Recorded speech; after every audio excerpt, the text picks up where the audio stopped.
Start करते हैं with relations.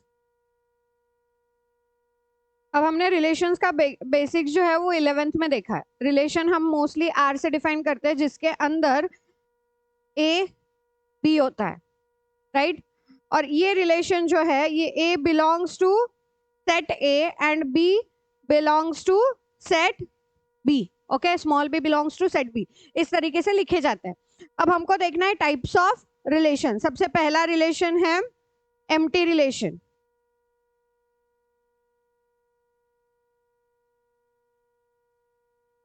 Empty relation, मेरे साथ साथ लिखो। हाँ, ये वाला लिखना है। हाँ लिखो।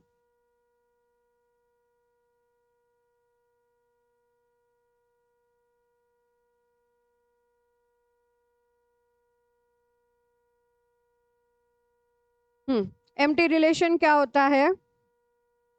If no element of A, set A is related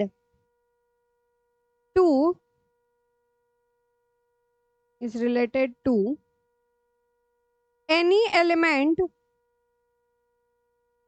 of set A, that is R is equal to phi। Relation के अंदर आ ही नहीं रहा है कुछ। R is equal to phi, which is a subset of A into A, A into A। मतलब A का relation A के साथ ही डिफाइन किया है, पर जब मैं R डिफाइन कर रही हूं तो उसके अंदर मेरा कोई भी एलिमेंट नहीं आ रहा है। ओके, तो उसको हम बोलेंगे empty relation. Okay, next universal relation. Universal relation, अब यूनिवर्सल रिलेशन क्या होता है? अगर सेट ए के हर एक एलिमेंट के साथ कोई ना कोई सेट ए का एलिमेंट रिलेशन में है तो हम उसको यूनिवर्सल रिलेशन बोलेंगे। ओके, तो लिखो इसको। If each element of A, if each element of A is related to every element of A, every element of A, that is R is equal to A into A, सारे relation के लिए आएगा, ठीक है। And उसके बाद तुमको बोला गया है कि the empty relation and universal relation are sometimes called trivial relation. अगर ये दोनों है, यूनिवर्सल या एम्प्टी रिलेशन, इन दोनों को कभी कभी ट्राइवल रिलेशन भी बोला गया है। Trivial relation, okay. फिर इसके बाद आते हैं हम reflexive, symmetric and transitive. Reflexive, symmetric and transitive.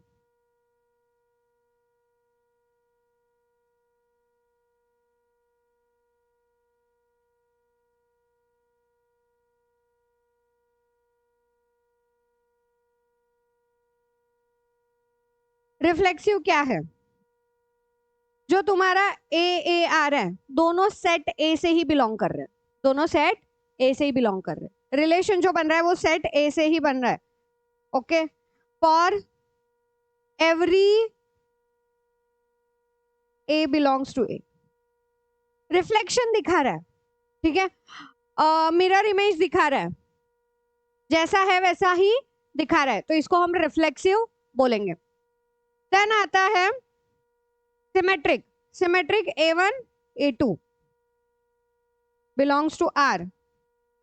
अब अगर A1 A2 belongs to R and इसके साथ साथ A2 A1 also belongs to R, A2 A1 also belongs to R, तब हम इसको क्या बोलेंगे कि this is a symmetric relation.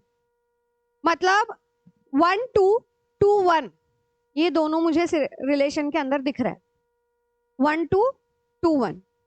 Okay, तब हम उसको बोलेंगे it is a symmetric relation.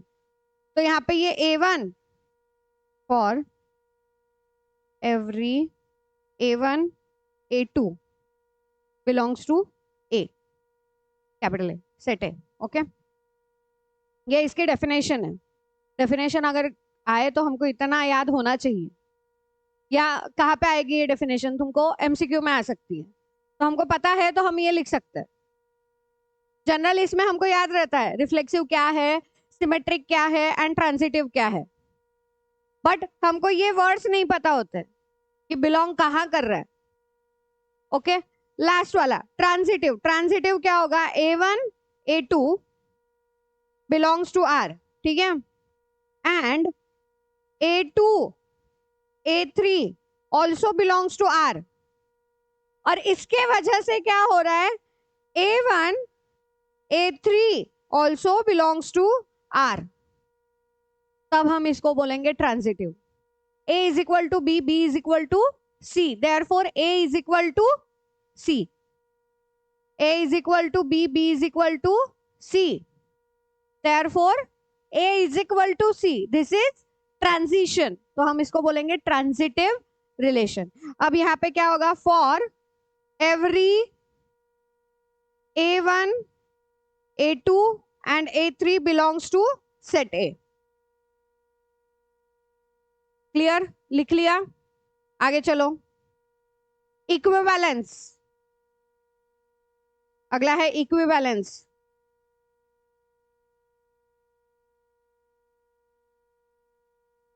Equivalence relation.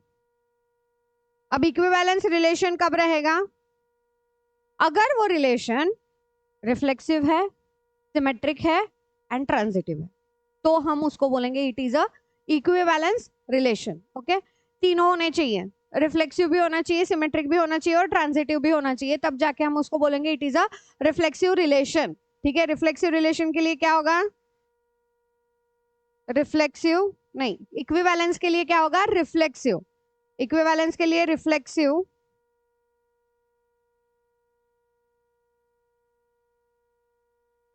Symmetric and transitive relation.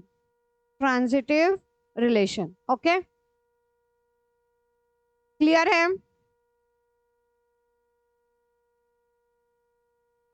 अब इसके कुछ क्वेश्चंस करें, हमको बताना है determine whether following are the reflexive, symmetric और ट्रांजिटिव रिलेशन। क्या हुआ,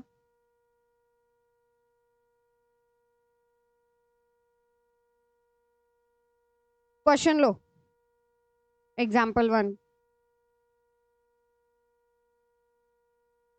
relation R in set A is equal to 1, 2, 3, 4, 5 and 6 as R define किया है कि R कैसा है, X, Y, Y is divisible by X,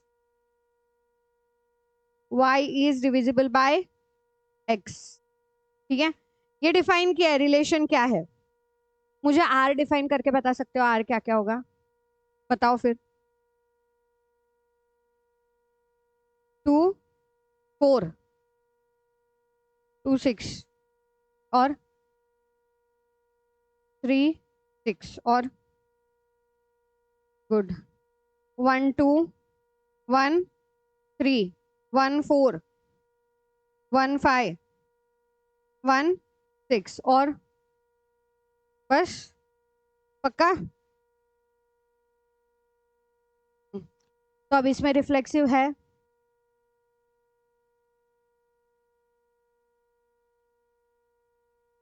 या नहीं है, रिफ्लेक्सिव मतलब क्या था, दोनों सेट ए से ही बिलोंग करते हैं और दोनों सेम सेम है, नहीं आएगा। और ट्रांजिटिव नहीं, ट्रांजिटिव नहीं, सिमेट्रिक, पहले सिमेट्रिक देखो फिर ट्रांजिटिव जाते हैं, सिमेट्रिक भी नहीं है, फिर ट्रांजिटिव, ट्रांजिटिव है ना रे, देख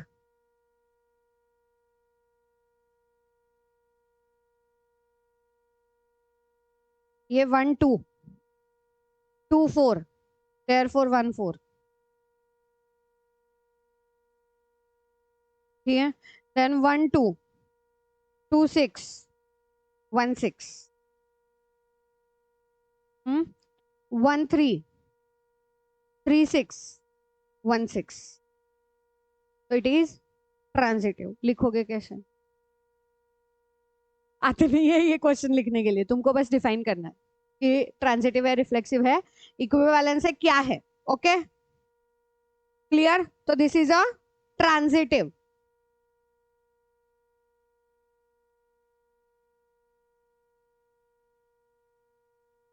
और एक क्वेश्चन करे.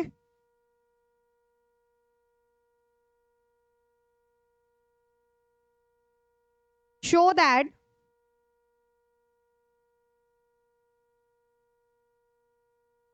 the relation R in R defined as R is equal to AB, which is A is greater less than equal to B, is reflexive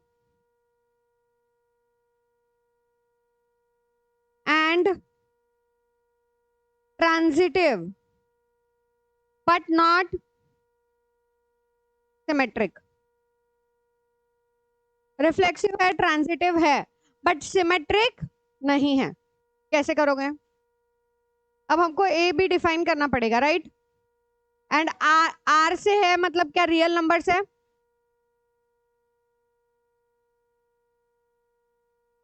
तो रिफ्लेक्सिव में आएगा ना, इक्वल टू दिया है ना, A is less than equal to B दिया है, तो आ सकता है ना सेम 1 1 2 2 3 3 आ सकता है.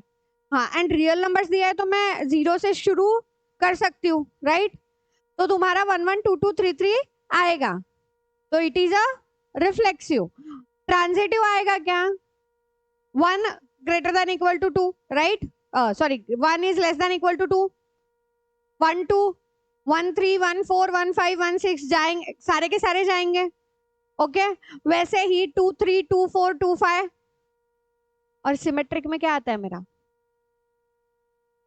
Symmetric is 1 2 2 1. 2 1 दिखेगा क्या तुमको? नहीं. फिर ऑटोमेटिकली मेरे पास ट्रांजिटिव तो आ रहा है, बिकॉज मैं 1 2 2 3 एंड 1 3 भी लिख रही हूँ, जैसे हमने अभी ऊपर किया था 6 डिजिट का लेके, राइट? हाँ, तो फिर वो आएगा. हाँ, एंड इधर भी मेरे को ऐसे लग रहा है डिविजिबल बाय एक्स बोला है ना, y is divisible by x, right?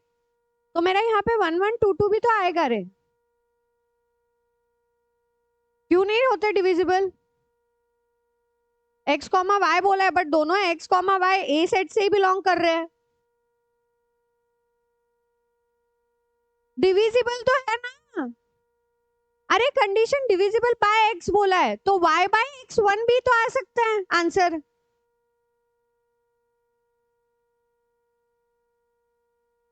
Condition आगे तू बोल रहा है कि इधर मुझे वापस अलग से उन्होंने कंडीशन दिखाना चाहिए कि y is equal to x, तब जाके हम इक्वल वाले लेंगे.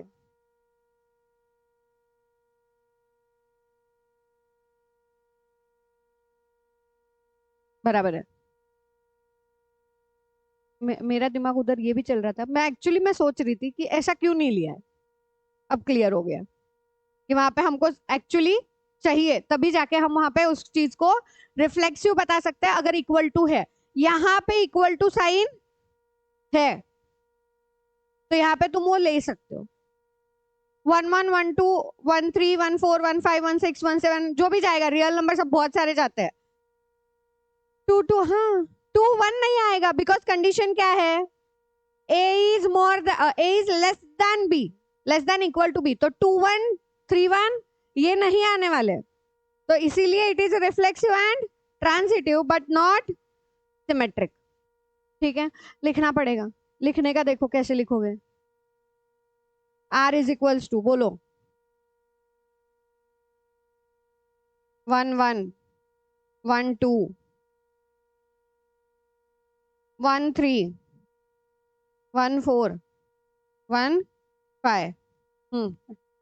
2 2 2 3 2 4 2 5 3 3 3 4 3 5 then 4 4 4 5 5 5. हाँ, अब क्या लिखोगे इसके बाद?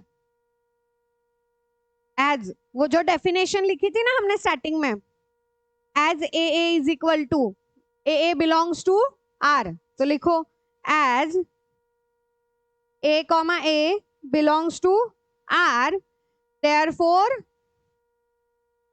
it is reflexive function.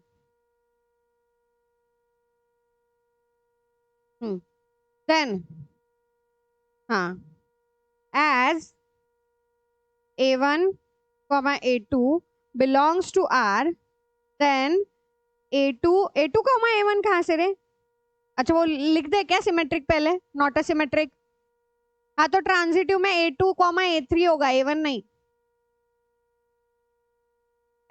Transitive में हाँ, गड़बड़ मत करो।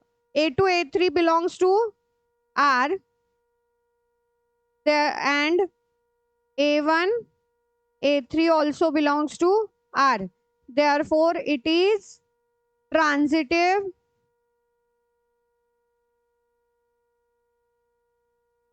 function. but लिखना as क्यों? a1 a2 belongs to R ऐसे, and a2 a1 does not belongs to R, ऐसे लिखो क्रॉस करके। हाँ, therefore it is not a symmetric function, not a symmetric function. Clear? Okay. और कुछ क्वेश्चंस है क्या जिसमें ऐसे लगे कि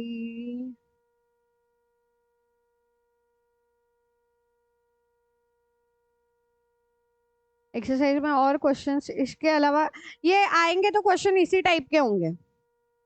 तुमको अगर रिफ्लेक्सिव ट्रांजिटिव एंड क्या बोलते हैं उसको, सिमेट्रिक, कौन सा केस स्टडी लूं? Show that the relation R defined on a set A, all the polygons R is equal to P1 P2, where P1 P2 have a same number of sides, is equivalence relation. What is the set of all elements in A related to the right angle triangle with a side 3 4 5? करे क्या ये? कौन सा है तुम्हारे text book में है question? NCERT में एक्सरसाइज 1.1 का 13 14 दोनों करते हैं।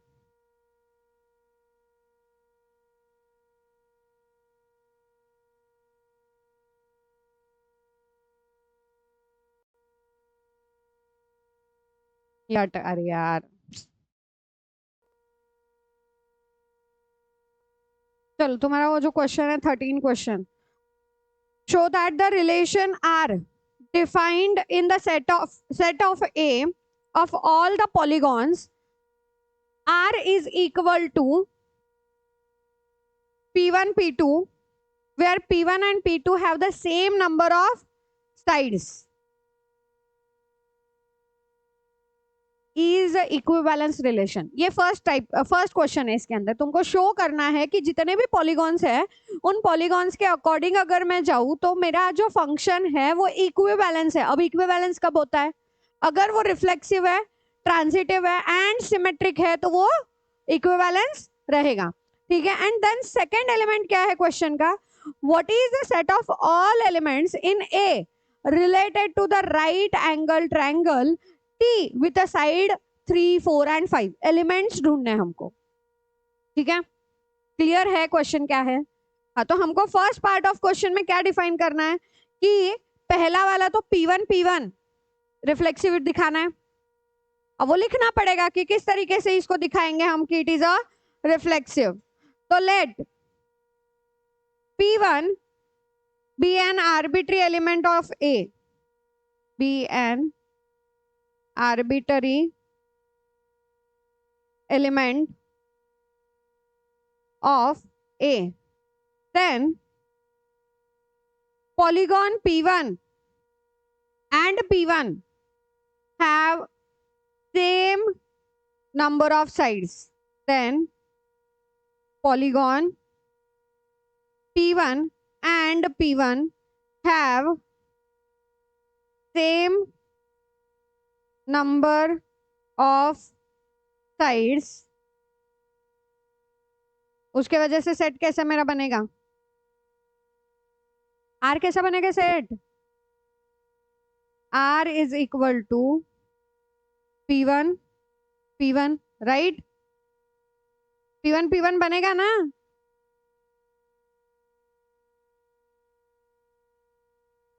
Therefore P1 P1 belongs to R for all P1 belongs to A.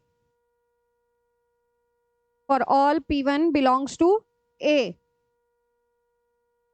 So R is a reflexive on A. So R is a reflexive on A.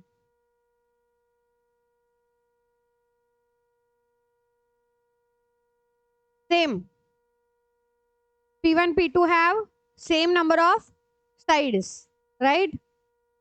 Polygon P1 P2 have same number of sides. ये तो हमने एक बार reflexive दिखा दिया, अब हमको symmetric दिखाना है. ओके, तो लिखो P1 P2 belongs to R. P1 P2 belongs to R have same number of sides. Therefore P2 and P1 have same number of sides. बस ना डबल टाइम्स लिखना है, उल्टे फुल्टे करके लिखना है, ऐसा मत सोचना ये कितने बार लिखवा रहे हो. Same number of sides. देखिए रिफ्लेक्सिव यहाँ पे खत्म हुआ. हाँ, अब हमको लेना है कौन सा, सिमेट्रिक. तो सिमेट्रिक में P1 P2 belongs to R, तो have same number of sides, या फिर इधर लिख लो P1 and P2 have same number of sides and therefore P2 and P1 also have same number of sides. Therefore P2 P1 belongs to R. Therefore for all P1 P2 belongs to A, set A. For all P1 P2 belongs to set A. Therefore R is symmetric on A. R is symmetric on A. अब transitive दिखाना है. Okay, तो late P1 P2 and P2 P3 belongs to R. P1 P2 and P2 P3 belongs to R. Therefore P1 and P2 have same number of sides and P2 and P3 also have same number of side, have same number of sides. Therefore P1 and P3 also have same number of sides. Therefore P1 P3 also belongs to R for all P1 P3 belongs to A. P1, P3 belongs to A. Therefore, R is transitive on A. R is transitive on A. Hence, R is equivalence relation on set A. Hence, R is A लिख दिया मैंने. R is equivalence relation on A.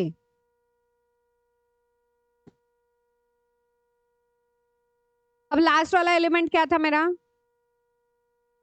Right angle triangle के elements बताने. Right angle triangle जिसमें 3, 4, 5, इसके लिए हमको elements बताने. अब अगर पॉलीगॉन सारे मेरे सेम हो रहे हैं, पॉलीगॉन्स मतलब वही ना, सारे साइड जितने भी है 3, 4, 5, 6, 7, 8 जितने भी साइड्स रहेंगे उसके अकॉर्डिंग जाएगा. तो लास्ट में लिखो also the set of all triangles, the set of all triangles belongs to A is related to the right angle triangle,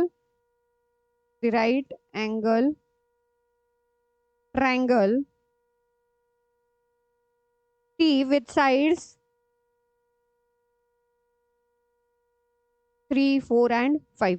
अब मेरे को बोलो एलिमेंट हमने पूरे निकालते बैठेंगे, सेट ए के पूरे एलिमेंट निकालते बैठेंगे? नहीं ना, क्योंकि अगर मैं पूरे एलिमेंट निकालते बैठूं तो मेरे को कितने सारे पॉलीगॉन लिखने पड़ेंगे. पर सिंपल अगर मेरा पॉलीगॉन के अकॉर्डिंग हमने अगर उसको ट्रांजिटिव इक्विवेलेंस डिफाइन कर दिया है, तो अगर राइट एंगल ट्रायंगल का पूछा है तो हमको क्या लिखना है? All triangles belongs to set A. तो ऑटोमेटिकली जब all triangles belongs to set A तो वो तुम्हारा कौन सा? रिफ्लेक्सिव, सिमेट्रिक एंड ट्रांजिटिव सब दिखेगा. क्लियर? समझ आ गया? हाँ, तो यहाँ पे एलिमेंट्स कौन से हो गए? All triangles of set A. Clear? Next question लिखो. Let L be the set of all lines in XY plane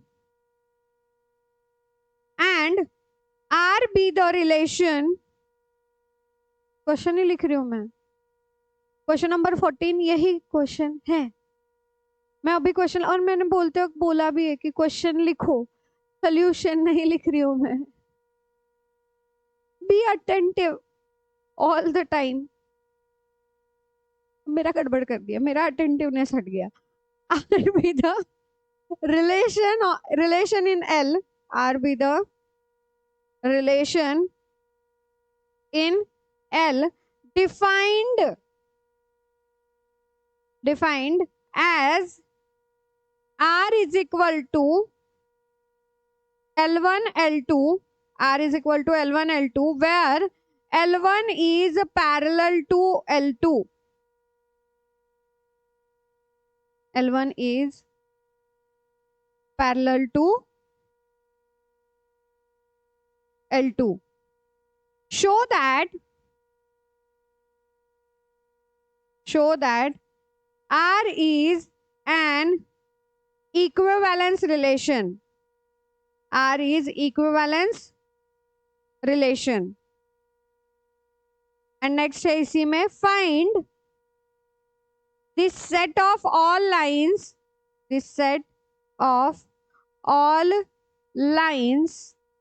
related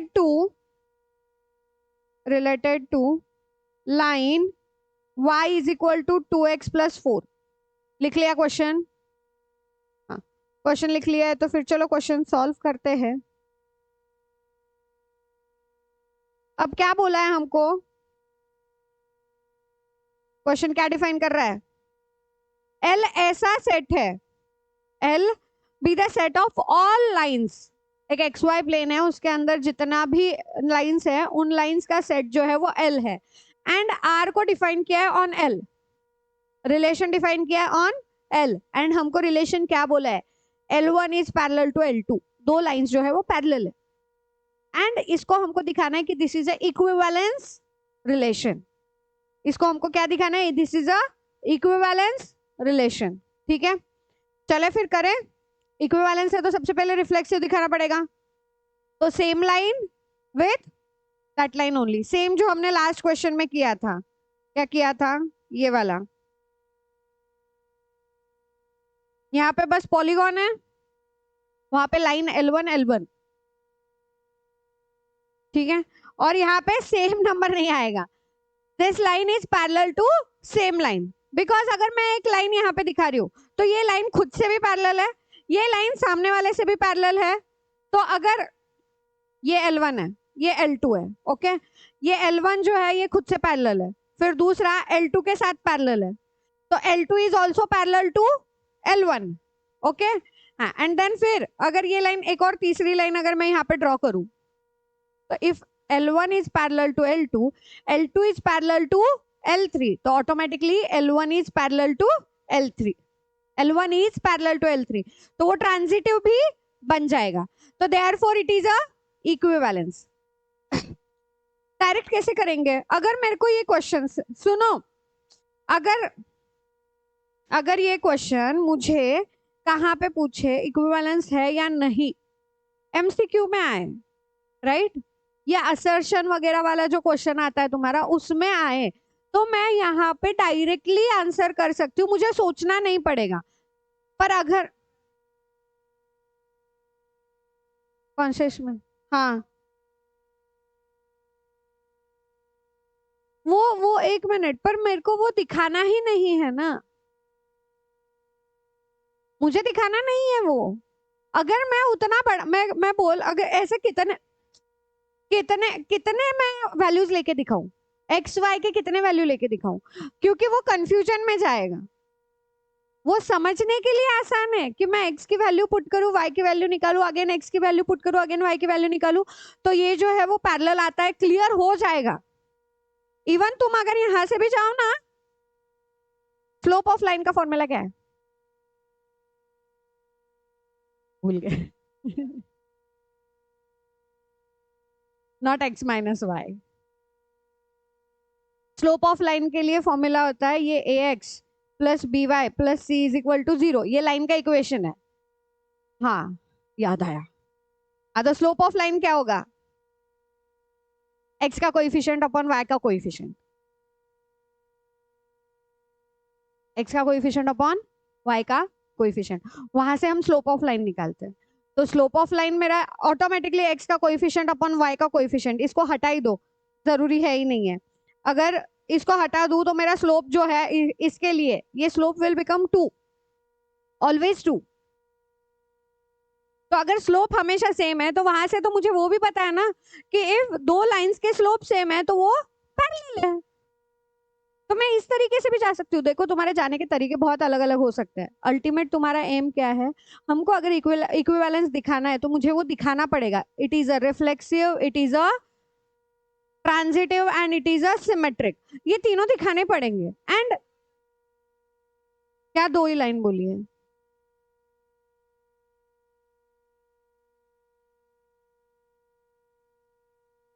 कहाँ पे दो लाइन बोला है, मेरे को लेना पड़ेगा ना, कब बोला नहीं है कितने लाइन से है, यहाँ पे set of all the lines in plane X Y. अब अगर तू लॉजिकली जाना चाहता है तो ये तेरा प्लेन एक्स वाई है, ठीक है, this is your plane X Y, 1 2 3 4 5, मैं जितनी चाहे उतने लाइनें निकाल लूं। पेपर समझ ले, तुम जो पेपर पे लिख रहे हो उसको पूरा प्लेन समझो, उस पे सारे लाइंस तुम्हारे पैरेलल है, तो वहां पे ऑल लाइंस बोला है तो हमको ऑल लाइंस ही लेना है, एक दो लाइन नहीं लेना है। एंड इसको इस चैप्टर में मैं बताऊँ क्या, तुम कहाँ पे गड़बड़ करोगे, ये वाले चैप्टर में रिलेशंस एंड फंक्शंस में तुमको बाकी सब याद रहेगा। तुमको जब लिखने की प्रैक्टिस करनी है कि लिखना क्या है एग्जैक्टली, तुम वो लिख नहीं पाओगे। तो बेटर वे थोड़ा सा लिखने पे ध्यान दो कि जैसे ही मेरे को क्वेश्चन देखो मोस्टली रिपीटेड है, तुमको डिफाइन करना है सिमेट्रिक है, ट्रांजिटिव है या कौन सा था फर्स्ट, रिफ्लेक्सिव है, और इक्विवेलेंस बोला तो तीनों होने चाहिए, रिपीटेड है रिलेशन में, यही क्वेश्चंस रिपीटेड है। तो हमको वो समझना है कि मेरा फॉर्मेट, एक एक चीज होती है जब आंसर करना है मैथ्स में, लर्न द फॉर्मेट, कि कौन से टाइप का क्वेश्चन के लिए आंसर कौन से टाइप से जाना है। यही चीज मैं तुमको इंटीग्रेशन डेरिवेटिव में नहीं बोलूंगी इस तरीके से करो, या मैट्रिसेस में भी नहीं बोलूंगी, उसमें हमारा तरीका अलग जाता है। तो तुमको ये डिसाइड करना है कि अगर ऐसा क्वेश्चन है, ये सेट का रिलेशंस का फंक्शन रिलेशंस का क्वेश्चन दिख रहा है, फंक्शन का भी नहीं, फंक्शन के और अलग जाते हैं, दिस इज रिलेशन का क्वेश्चन। तो जब रिलेशन का क्वेश्चन है तो हमको वो तीन याद ही रखने हैं, और लिखते वक्त भी यही। अब यहाँ पे मेरा स्टेटमेंट पहला क्या रहेगा, L1, ठीक है, L1 is parallel to L1। अब L1 belongs to R, therefore it is a reflexive। Then next वाला क्या होगा, L1 L2 belongs to R and L2 L1 also belongs to R, क्योंकि अगर L1 is parallel to L2 therefore L2 is also parallel to L1। Then last में क्या होगा, L1 is parallel to L2 belongs to R and L2 L3 also belongs to R, therefore last में L1 L3 belongs to R, this is a transitive and therefore the given relation is किस पे, equivalence on L, L पे define किया है ना, हाँ यहाँ पे L, तो वो लेटर याद रख लेना कौन सा है, R is equivalence on L। हाँ, इसके लास्ट वाला पैराग्राफ क्या था कि set of all the lines are related to the line y is equal to 2x plus 4। Okay, तो वहां से मेरा स्लोप निकला m is equal to 2, and as we know the parallel lines have same slope, therefore hence the set of all lines related belongs to L, right? खत्म, done. समझ आया जाना कैसे है। मेरा अभी वाले में सेंस ये नहीं बन रहा है कि तुमको हर क्वेश्चन करके दिखाओ और कैसे करना है। अभी अपना टारगेट क्या है कि हमको समझना है कंसेप्ट क्या है, और उस कंसेप्ट को बार बार रिवाइज करके फिर क्वेश्चंस में कैसे यूज करना है। तो हमारे रिलेशन के इसमें तीन ही कंसेप्ट है, रिफ्लेक्सिव, ट्रांजिटिव एंड सिमेट्रिक। और अगर तीनों दिख गए तो इक्विवेलेंस लिखना है, तीनों नहीं दिखे तो इक्विवेलेंस नहीं लिखना है। Okay, clear? थोड़ा सा लॉजिकली जाओगे तो ये हो जाएगा। नेक्स्ट वाला टाइप्स ऑफ फंक्शंस, अब फंक्शंस पे जाते हैं।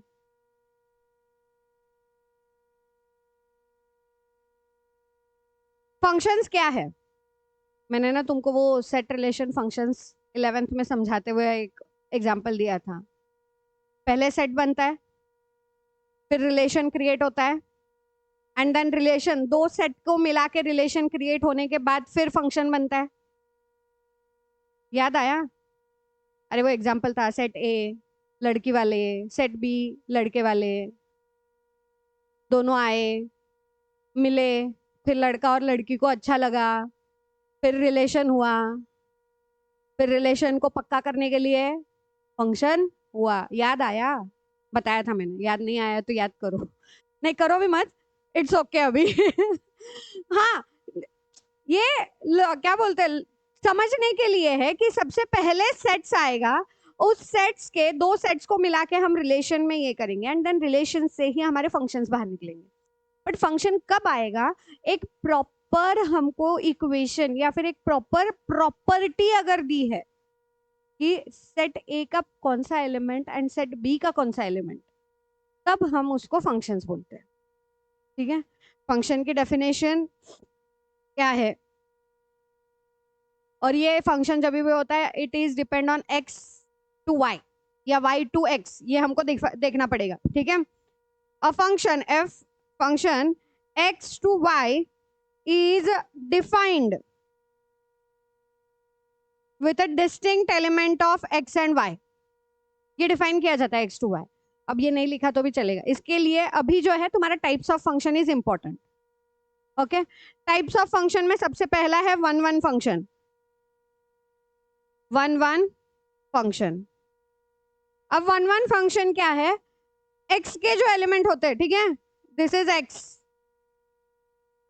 इसके अंदर x के एलिमेंट्स दिए हैं, एंड यहाँ के इसमें y के एलिमेंट्स दिए हैं, ये x ये y. तो x से y पे मैं डिफाइन करते जा रही हूँ. तो each element of x have one element in y. Each element of x have one element in y. हाँ, इसका एक उसका एक, दोनों में से. और दोनों ना ये क्रॉस नहीं होगा, ये ऐसा नहीं जाएगा,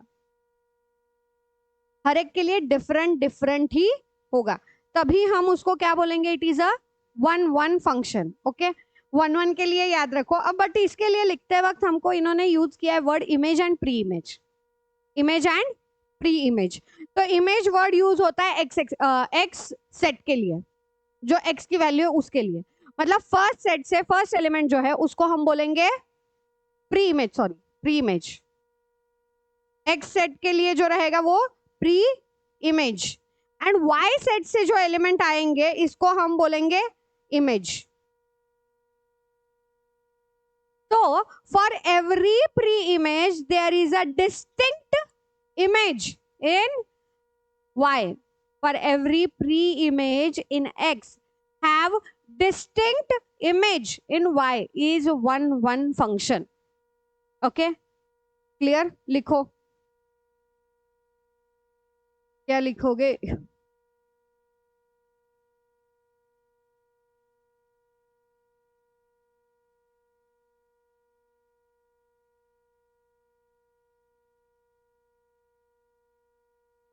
Function x to y is defined to be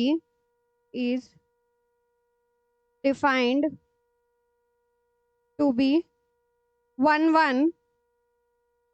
1-1 को ही बोला है injective. Injective if the image of distinct element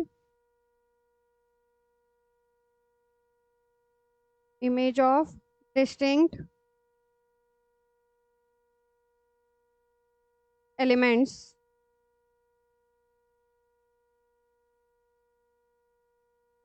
of x under f are distinct.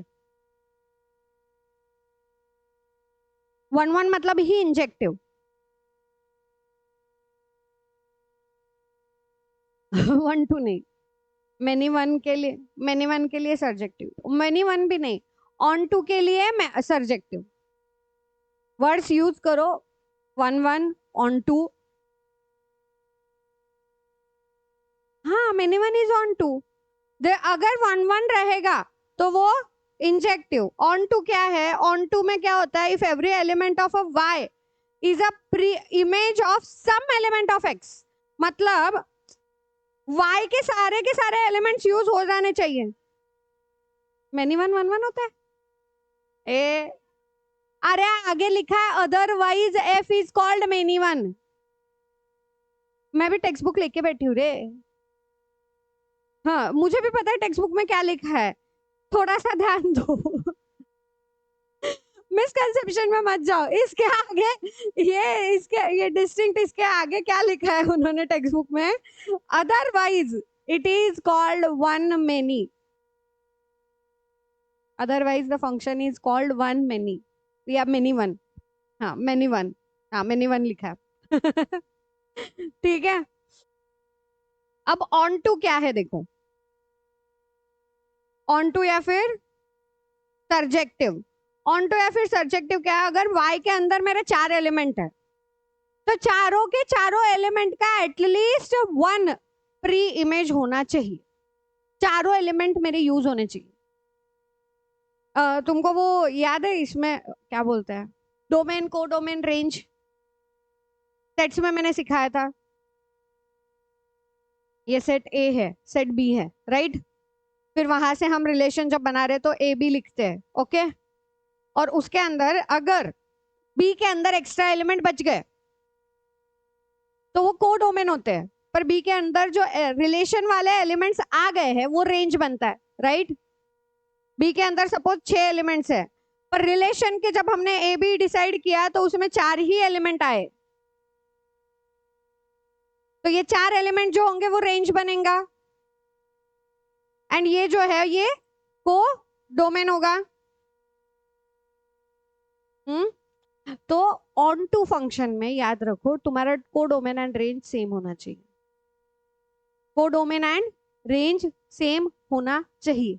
कि को डोमेन एंड रेंज जो है वो मेरा पूरा है वैसे के वैसे, बी सेट का या वाई सेट के जितने भी इमेज है, वाई सेट इज इमेज ना, तो हर एक इमेज के लिए एटलीस्ट 1 प्री इमेज एग्जिस्ट करना चाहिए। क्लियर। तो इसका मतलब ऑन टू में क्या होगा, अगर यहाँ पे सपोज यहाँ पे इतने सारे फंक्शन दिए, पर ये कुछ इस तरीके से डिफाइन किया है, डिफाइन किया है एक्स और इक्वल इक्वल वगैरह कुछ नहीं, फंक्शन बता रहे हैं ना हम। तो अगर सब फंक्शन में क्या होता है देखो, तुमको इधर y is equal to 2x+4 अभी जो हमने लिया था, ठीक है, y is equal to 2x+4 अभी जो वहां पे था, अब उसको स्लोप को छोड़ो, ये फंक्शन दिया है, okay. Function x to y है, क्योंकि x जो है x को हम डिफाइन करेंगे और फिर y की वैल्यू निकालेंगे। तो मैंने अगर x लिखा 1 तो y क्या आ रहा है 6, मैंने x लिखा 2 y क्या आ रहा है 8, x लिखा 4 y, राइट। तो अगर मेरा ये जो 1 2 4 है, राइट, अब यहाँ पे 3 है, पर y के अंदर मैंने y का लिखा ही नहीं आंसर, y वाले सेट में मेरे को वो आंसर नहीं दिख रहा है, ठीक है। ये मेरा y का सेट इतना ही है और x के सेट में मेरे 3 वैल्यू भी है, बट y वाले सेट में वो y 3 का साथ में जो y की वैल्यू आती है वो वैल्यू नहीं है, तो स्टिल इट इज, अभी अब ये क्या बनेगा, this is 1 1 and onto, onto भी है ना, y के सारे एलिमेंट्स यूज हो गए ना, सारे इमेजेस के लिए एटलीस्ट 1 प्री इमेज है, तो 1 1 भी है ऑन टू भी है, राइट। क्लियर, समझ आया। कौन से इसमें मोस्टली जो फंक्शन होता है 1 1 फंक्शन कम ही होते हैं, सारे जो फंक्शन होते हैं वो 1 1 ऑन टू होते हैं, और हम जो आगे जाके आगे देखेंगे, आगे जाके क्वेश्चन सॉल्विंग में जब आएंगे ना, तो मोस्टली तुमको सारे के सारे 1 1 ऑन टू फंक्शन ही दिखेंगे। इसीलिए मैंने बोला था ऑन टू में range and codomain are same, range and codomain are same, ठीक है। और इसको हम बाइजेक्टिव बोलते हैं, if it is a 1 1 and onto दोनों है तो हम उसको बाइजेक्टिव बोलते हैं। 1 1 रहा तो इंजेक्टिव, ऑन टू रहा तो सरजेक्टिव, एंड 1 1 ऑन टू रहा तो बाइजेक्टिव। और कभी कभी ऐसा भी होता है कि यहाँ पे अभी इस वाले फंक्शन में नहीं आ रहा है y इज इक्वल टू वाले, पर कभी कभी कोई ऐसा भी फंक्शन हो सकता है, let suppose y is equal to x square, तो मैंने अगर x की वैल्यू -1 रखी y आएगा 1, और x की वैल्यू 1 भी रखी स्टिल y आ रहा है 1, राइट। स्क्वायर में यही होगा ना, तो अब x के दो वैल्यू मिलके एक ही डिफाइन कर रहे y, y में मैं 1 1 थोड़ी 2 बार लिखूंगी, एक ही बार लिखूंगी ना। क्लियर, मैं दोनों सेट को अलग अलग करके फिर बता रही हूँ। हाँ, हमने पहले उसको क्या किया था सेट्स, फिर रिलेशन में दोनों को मिक्स किया, अब फंक्शन में वापस हम उसको अलग अलग सेट में करके फिर उसको समझ रहे कि 1 1 कब होगा, ऑन टू कब होगा एंड बाइजेक्टिव कब होगा। Clear, this is many one, ये मेनी वन है कि x के मेनी वैल्यूज है पर y की एक ही वैल्यू आ रही है। अगर -2 एंड 2 लिया स्टिल 4 आने वाला है। क्लियर, समझ आया। हाँ, इसके कुछ क्वेश्चंस करें क्या? ये क्लियर है? 1 1 onto and bijective questions करते हैं। कौन सा करे क्वेश्चन बताओ? टेक्स्ट बुक है ना तुम्हारे पास? तुम लोग ही बताओ कौन सा question.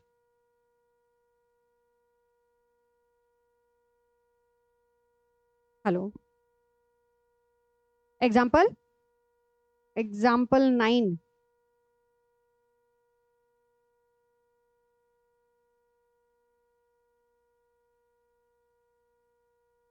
Prove that the function r. Prove that function f, that is r to r, given by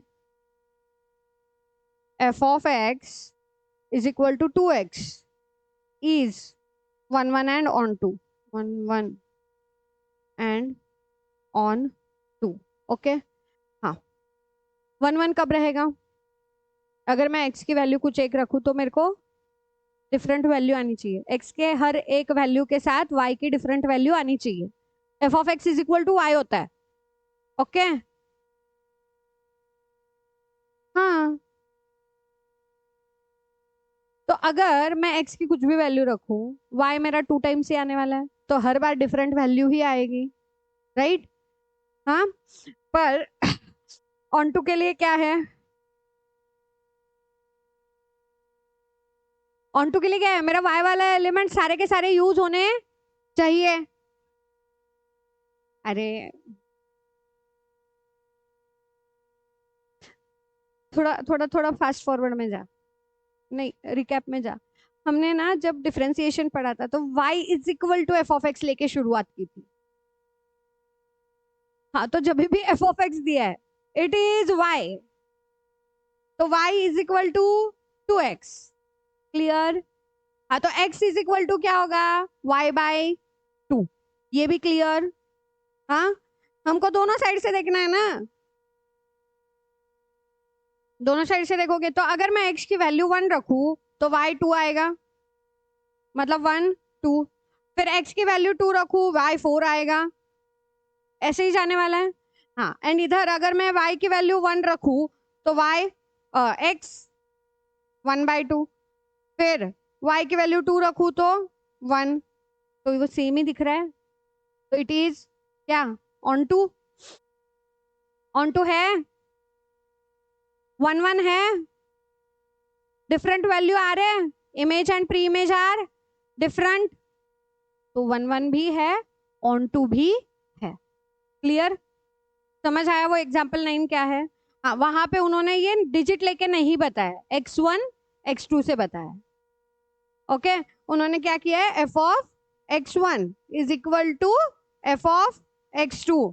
तो x1 क्या था? 2x1 is equal to 2x2, therefore x1 is equal to x2 for all real numbers. Clear? समझ आया? चलो फिर exercise के questions बोलो। Example अगले क्लियर है कि और कोई इसमें डाउट है एग्जाम्पल में? पानी पीती हूँ, वेट। चलो क्वेश्चन नंबर 7 बोला ना। In the given case, state whether the function is 1 1 onto or bijective. Justify your answer. दो केस दिए हैं, एक केस लू या दोनों लू? दोनों। F R to R defined by f of x is equal to 3 minus 4x। क्या डिफाइन करना है तुमको? It is a 1 on 1 1 1 and on 2 या फिर बाइजेक्टिव, राइट? तो अब 1 1 करने के लिए क्या करना पड़ेगा? Let x1 x2 belongs to R such that f of x1 is equal to f of x2। तो f of x1 क्या होगा? 3 minus 4 x1 is equal to 3 minus 4x2, तो ये मेरे पास बचेगा x1 is equal to x2, तो f is a 1 1। Okay, x1 is equal to x आया तो x1 is equal to x2 आया तो f इज अ 1 1 देन क्या है, अब ऑन टू के लिए क्या करना पड़ेगा, कोडोमेन एंड रेंज, ये चेक करना है। हाँ, तो नेक्स्ट लिखो f r to r be given for every y belongs to r codomain of f, there exists an element x, an element x belongs to R, that is domain of f, such that f of x is equal to y, f of x is equal to y, तो y is equal to क्या लिखोगे, 3 minus 4x for any real number y belongs to R, x क्या आएगा, for any real number y belong to R, there exist x is equal to, इसके इसमें लेके आओ 3 minus y upon 4 belongs to R, such that f of 3 minus y upon 4 is equal to, put करना है, क्या कहाँ पे put करना है, 3 minus 4 into 3 minus y upon 4, ये मेरा y और 4 सेम दिख रहा है ना, दिस इज y,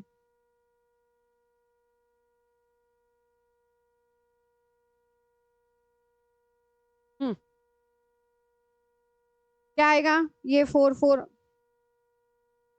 हट गया बोलने के, दिस 4 4 गया, ये होगा 3 माइनस 3 प्लस y, तो आंसर y आ गया, therefore f is onto, and if it is a onto then it is a bijective, thus f is a 1 1 and onto, hence it is a bijective। Clear, जाना कैसे clear, हमने पहले समझा कि होता क्या है on 1 1 and onto, okay, अब हमको आंसर कैसे करना है ये क्लियर है, क्योंकि हमारा एम अभी ज्यादा आंसर कैसे करना है उस पे होना चाहिए, कंसेप्ट तो जरूरी है, उससे ज्यादा जरूरी है आंसर कैसे करना है। नेक्स्ट क्वेश्चन इसमें क्या दिया है, f R to R defined bye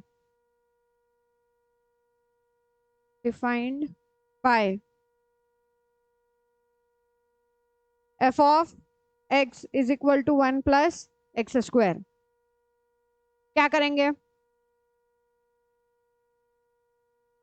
ये आएगा क्या 1 1, सेम शुरुआत वैसे ही, late x1 x2 belongs to R such that क्या f of x1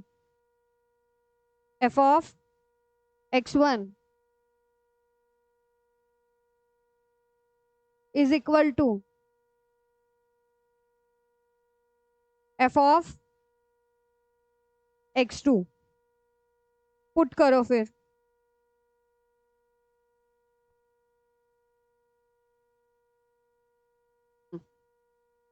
अब पुट करो क्या आएगा, 1 प्लस x1 का square is equal to 1 plus x2 का स्क्वायर,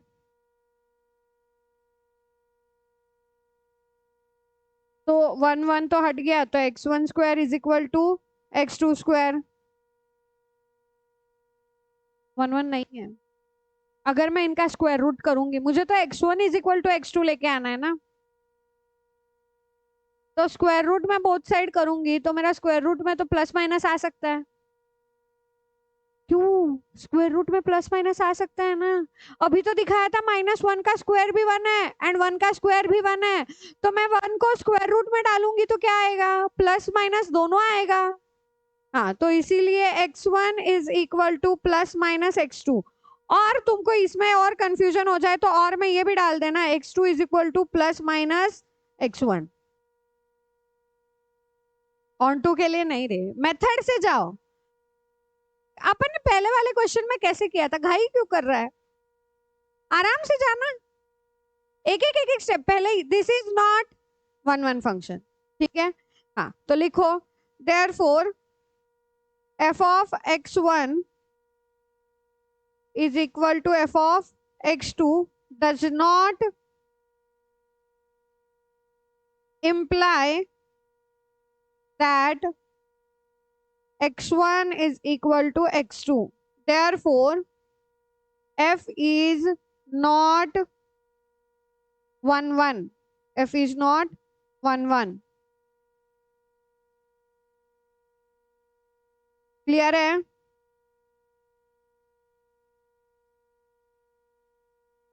अब ऑन टू के लिए क्या करना पड़ेगा?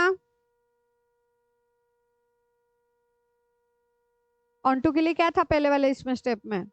डोमेन एंड कोडोमिनेंट रेंज, कोडोमिनेंट डोमेन लेना है ना।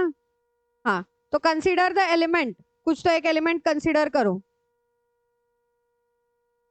क्या एलिमेंट कंसीडर करोगे? बोलो। Consider the element -1 lie in codomain, codomain R. Obviously codomain R में होगा मेरा, है ना। हाँ, तो अब it is seen that f of x is equal to 1 plus x square. इसकी वैल्यू हमेशा पॉजिटिव ही आएगी, इसकी वैल्यू हमेशा पॉजिटिव ही आएगी। Is positive, positive for all x belongs to r, है ना। तो फिर मेरा -1 एलिमेंट कोडोमेन में आएगा क्या? हम कंसीडर कर रहे हैं -1। हाँ, पर अगर मैं y is equal to f of x is equal to 1 plus x square रख रही हूँ तो इट्स नॉट पॉसिबल कि तुम्हारा कोडोमेन जो है वो नेगेटिव हो। तो वो लिखो, therefore it does not exist in any x for domain r, नहीं for codomain r, for codomain r। Therefore it is not a onto, therefore it is not a onto. मैंने नहीं लिखा, तुम लोग लिखो ना। नहीं है, कुछ भी नहीं है। हाँ, नॉट बाइजेक्टिव। 1 1 नहीं है, ऑन टू नहीं है, तो it is not bijective, simple. अब वो भी लिख देना लास्ट में, as f is neither 1 1 nor onto, therefore it is not bijective. Question number 9 बोला था ना तुमने, ऑड इवन वाला।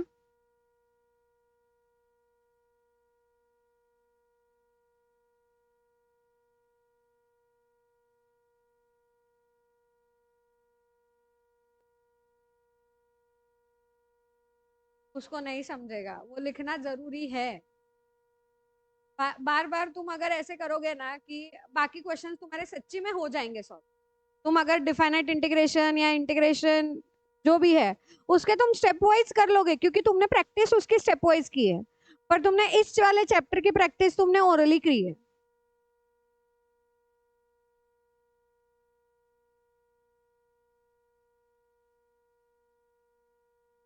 Question number 9।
क्वेश्चन कॉपी कर लिया।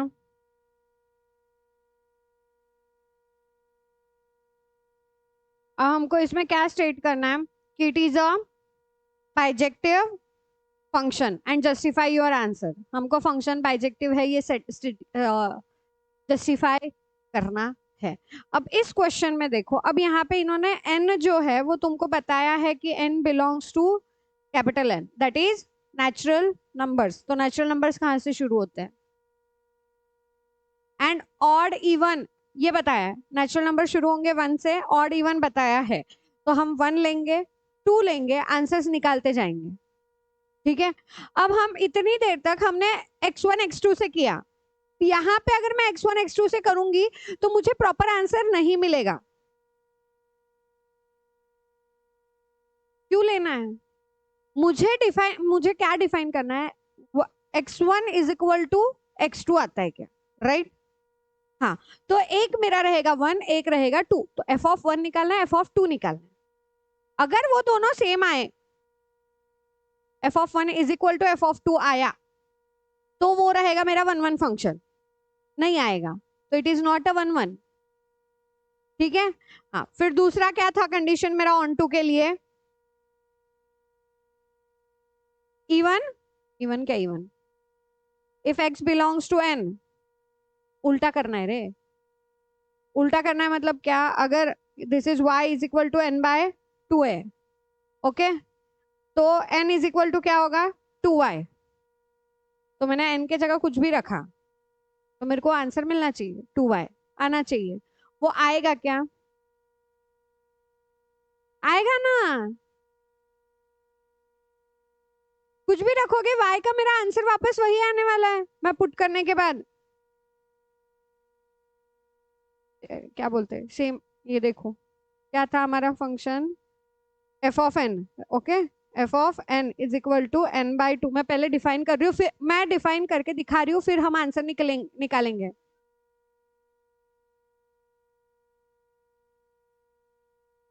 वही दिखा रही हूँ। मुझे पता चल गया कि तुमको ये क्लियर नहीं हुआ, तो उसी को एक्सप्लेन कर रही हूँ। अब यहाँ पे n की जगह लिखो 2y अपॉन 2, तो ये y आएगा, तो f of n is equal to y आया। अरे हमको देख, ऑन टू रहने के बाद मेरे को यही डिफाइन करना है। ऑन टू में हमको डिफाइन ही यही करना है। अगर तुमको वो ऑड वाले फंक्शन में भी करना है ना, तो f of n is equal to क्या था? n plus 1 by 2, right. हाँ, तो इधर क्या होगा? मेरे को इसको n के जगह पे y के अकॉर्डिंग वैल्यू रखनी है। तो मैं क्या लिखूंगी? y is equal to n plus 1 by 2, तो ये हो जाएगा 2y minus 1 is equal to n। हाँ, तो इज इक्वल टू ये क्या हुआ? 2y माइनस 1 प्लस 1 अपॉन 2, क्या आया ये? 2y upon 2 is equal to y। जादू। कोई जादू नहीं है, सिंपल स्टेप्स है। तुमको उसको उल्टा करके लिखना है and f of n is equal to y लेके आना है, तो इट इज ऑन टू। अगर आया तो ये वाला 7th वाला क्वेश्चन किधर गया? 7th वाले क्वेश्चन में, क्योंकि वो क्या बोलते हैं 7th वाले फर्स्ट में हमने उसी स्टेप से किया था, सेकंड में नहीं किया था। हाँ, फर्स्ट वाले में क्या किया था हमने? इसको आंसर निकाला था, इसको डिफाइन किया है वापस, है ना। इज इक्वल टू y आ रहा है क्या? अगर आ रहा है तो it is a onto. Done. Clear.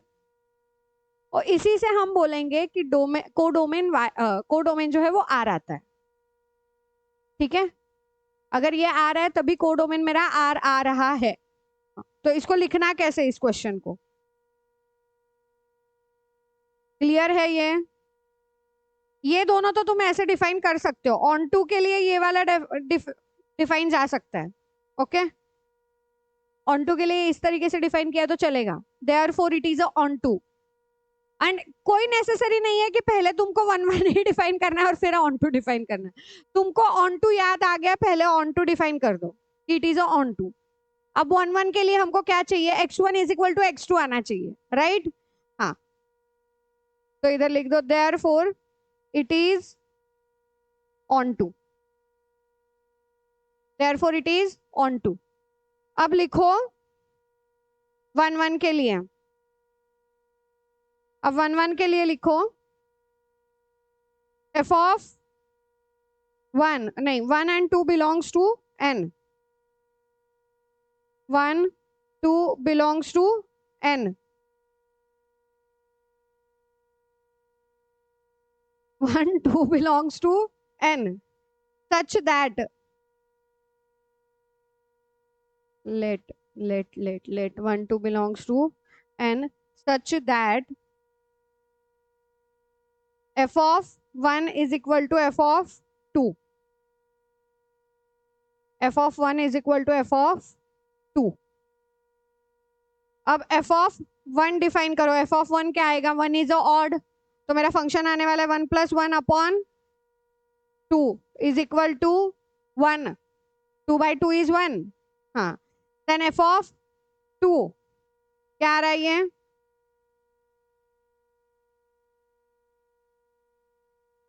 2 क्या है मेरा, इवन है, इवन रहने के बाद आएगा ना, हाँ, तो 2/2 इज 1 है ना, फिर यहाँ से ऑन टू कैसे नहीं आता है रे, सेम ही आ रहा है ना 2/2, हाँ, but 1 is not equal to 2, this is 2/2 is equal to 1, ये तो आ रहा है, ये इक्वल है, बट हमको इक्वल क्या लेके आना था, x1 is equal to x2 ना, हाँ, तो लिखो लास्ट में but 1 is not equal to 2, therefore it is not 1 1, clear, onto है 1 1, हाँ, फिर इसीलिए इट इज नॉट अ, ठीक है, और क्वेश्चंस एक्सरसाइज का, और कोई क्वेश्चन या टेक्स्ट बुक में कहीं पे भी मिसलेनियस एक्सरसाइज में भी कोई क्वेश्चंस रहेगा तो बताओ फटाफट, वो करते हैं, देखो 10 मिनट का ब्रेक लो, फटाफट देखो कौन से क्वेश्चंस में डाउट है, वो क्वेश्चंस करते हैं, फिर प्रोबेबिलिटी पे चलते हैं। चलो मिसलेनियस का क्वेश्चन नंबर 1, अब इसमें क्या करना है, हमको फंक्शन दिया है और पूछा है इज शो दैट बोला है, show that the function is 1 1 और 1 1 एंड ऑन टू फंक्शन, 1 1 के लिए क्या करना पड़ेगा, f of x1 is equal to x2 लेके आना है ना, तो लिखो सपोज या let f of x1 is equal to f of x2 where x1 and x2 belongs to R, so x1 upon 1 plus mod x1 is equal to y कहाँ से आ गया, x2 upon 1 plus mod x2, mod को बाहर निकाल दो, 1 plus है कि minus है,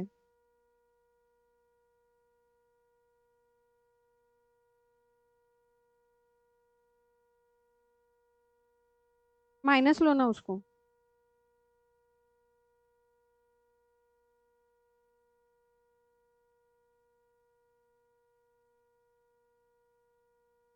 आगे करो, फिर क्या करना है बोलो स्टेप, क्रॉस मल्टीप्लाई,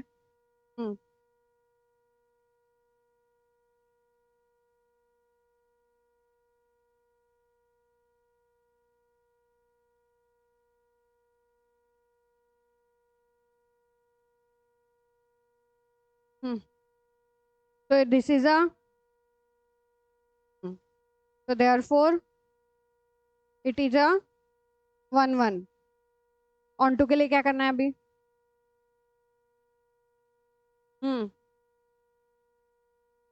क्या वैल्यू रखूं बता, चल x is equal to 1 put करना है, तो क्या आएगा आंसर, तो f of 1 is equal to 1 upon 2, हाँ, अब क्या करूं, तो f of 2 is equal to 2/3। हाँ तो क्या लेके आना था? कहाँ जा रहे हैं हम?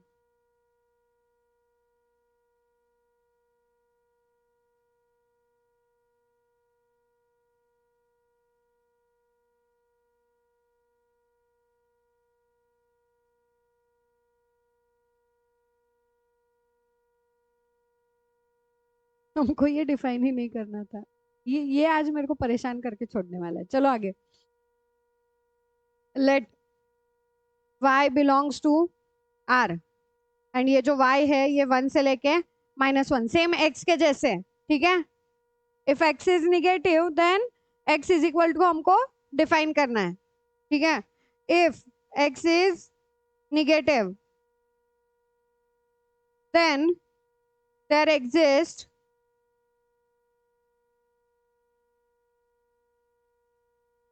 x is equal to y/1 + y। अरे तो मेरे को एफ ऑफ एक्स को डिफाइन करना है। मैं हटा दी वो।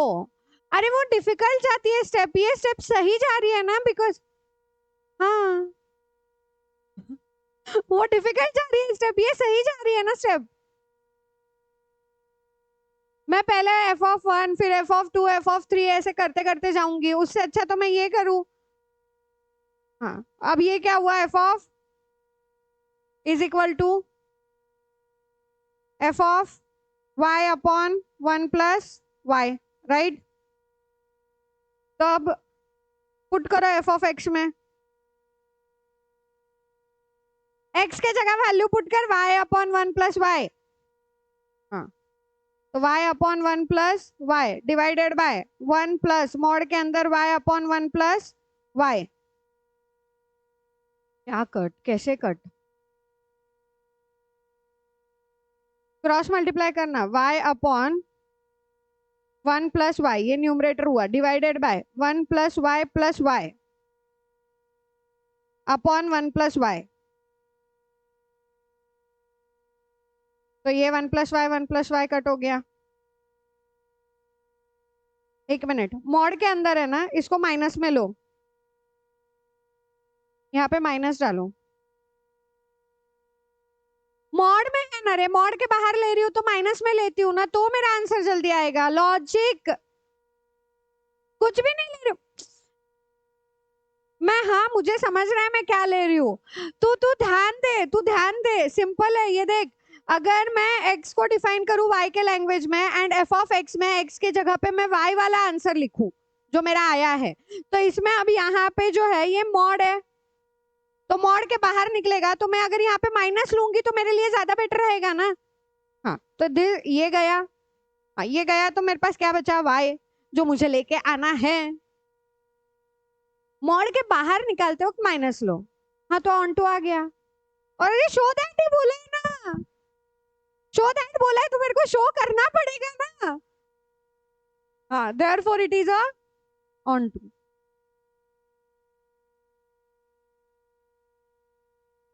अगला क्वेश्चन कौन सा करना है?